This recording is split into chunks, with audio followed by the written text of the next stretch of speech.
Depuis près de 20 ans à présent, nous produisons des documentaires indépendants sur l'agriculture et les techniques agricoles du monde entier que nous diffusons sous la marque lentechniquevideo.de. Nos projets cinématographiques produits sans sponsoring ni publicité, disponibles en DVD et en streaming, nous ont déjà emmenés dans la plupart des régions agricoles les plus importantes du globe. En 2017 et 2018, nous avons visité plusieurs fois l'Amérique du Sud.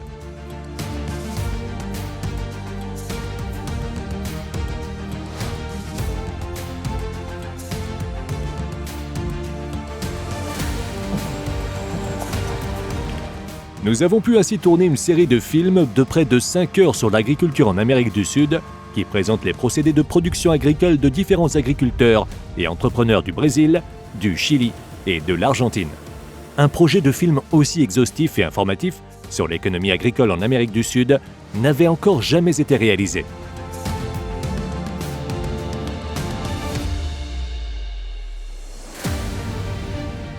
Nous nous réjouissons particulièrement de filmer en Argentine, car nous avions déjà organisé, en amont, quelques lieux de tournage exceptionnels tout le long de ce voyage de plusieurs milliers de kilomètres. Ce court-métrage sur notre chaîne YouTube vous montre des extraits de notre film consacré à l'Argentine.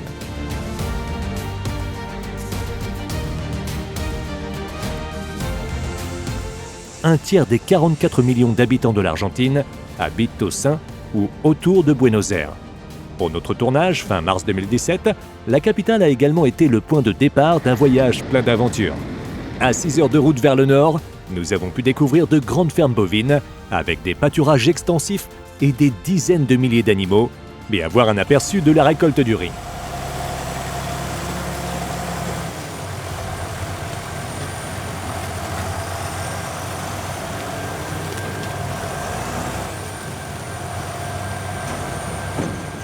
En Argentine, le riz ne représente qu'un peu plus de 6% de la production céréalière du pays, un pourcentage assez faible.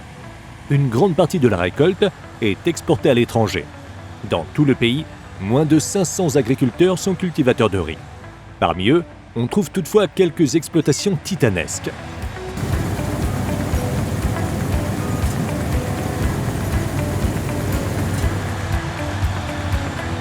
Ce jour-là, les 11 moissonneuses-batteuses de cette grande exploitation s'attaquent à une récolte exigeante.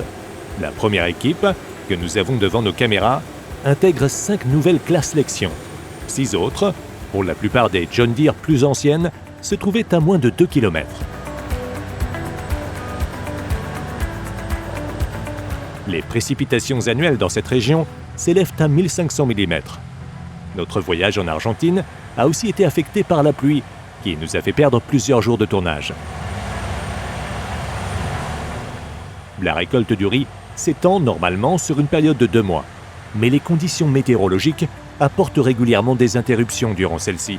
Comme nous nous trouvons ici dans l'hémisphère sud, les mois de février et de mars constituent le passage de l'été à l'automne.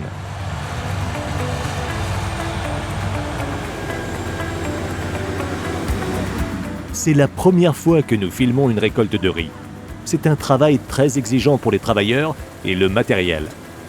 Grâce à l'expérience que cette exploitation d'environ 10 000 hectares a acquise dans la culture du riz au cours des dernières années, elle profite d'un rendement s'élevant à 10 tonnes par hectare, nettement plus que la moyenne nationale.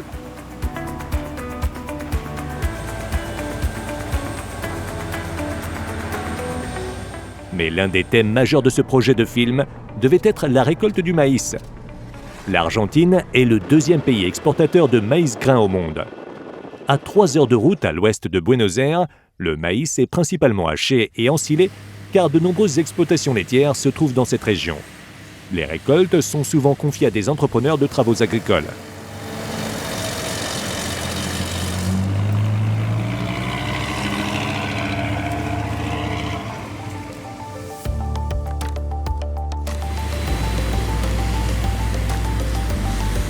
En matière de broyage de maïs, aucun entrepreneur d'Argentine n'a rien à envier à l'entreprise Ducas.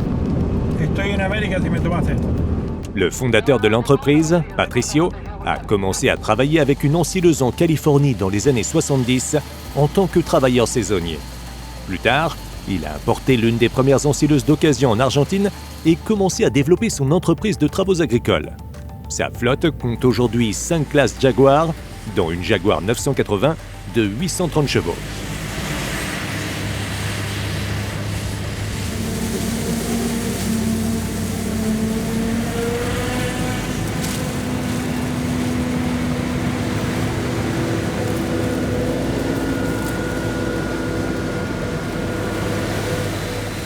Chaque année, cette récolteuse effectue entre 3000 et 4000 heures de travail.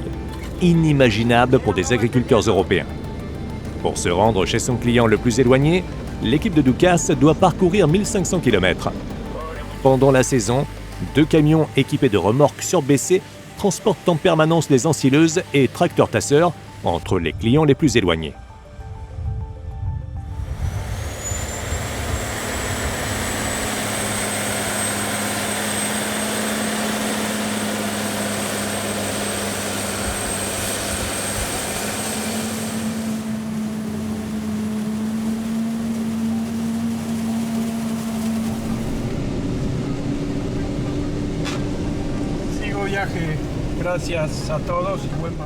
Le client suivant a demandé, en plus de la moissonneuse et des camions, la machine de mise en sac de Ducasse.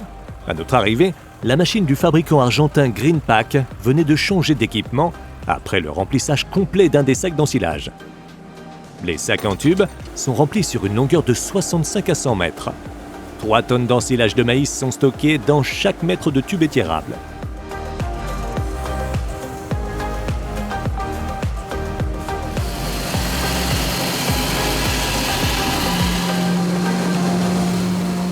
La Jaguar 960 est conduite par Cuco Morales, un des collaborateurs. Il travaille depuis 21 ans pour Ducasse, où il a commencé comme chauffeur de camion et est depuis devenu l'un des meilleurs conducteurs d'ensileuses de l'équipe. Le maïs se porte bien. Son rendement est estimé à environ 58 tonnes par hectare.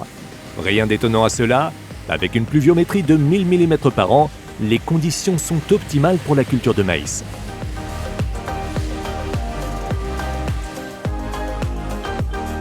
Pour notre série de documentaires « L'agriculture en Amérique du Sud », nous avons filmé de nombreuses autres exploitations agricoles et entreprises de travaux agricoles en Argentine.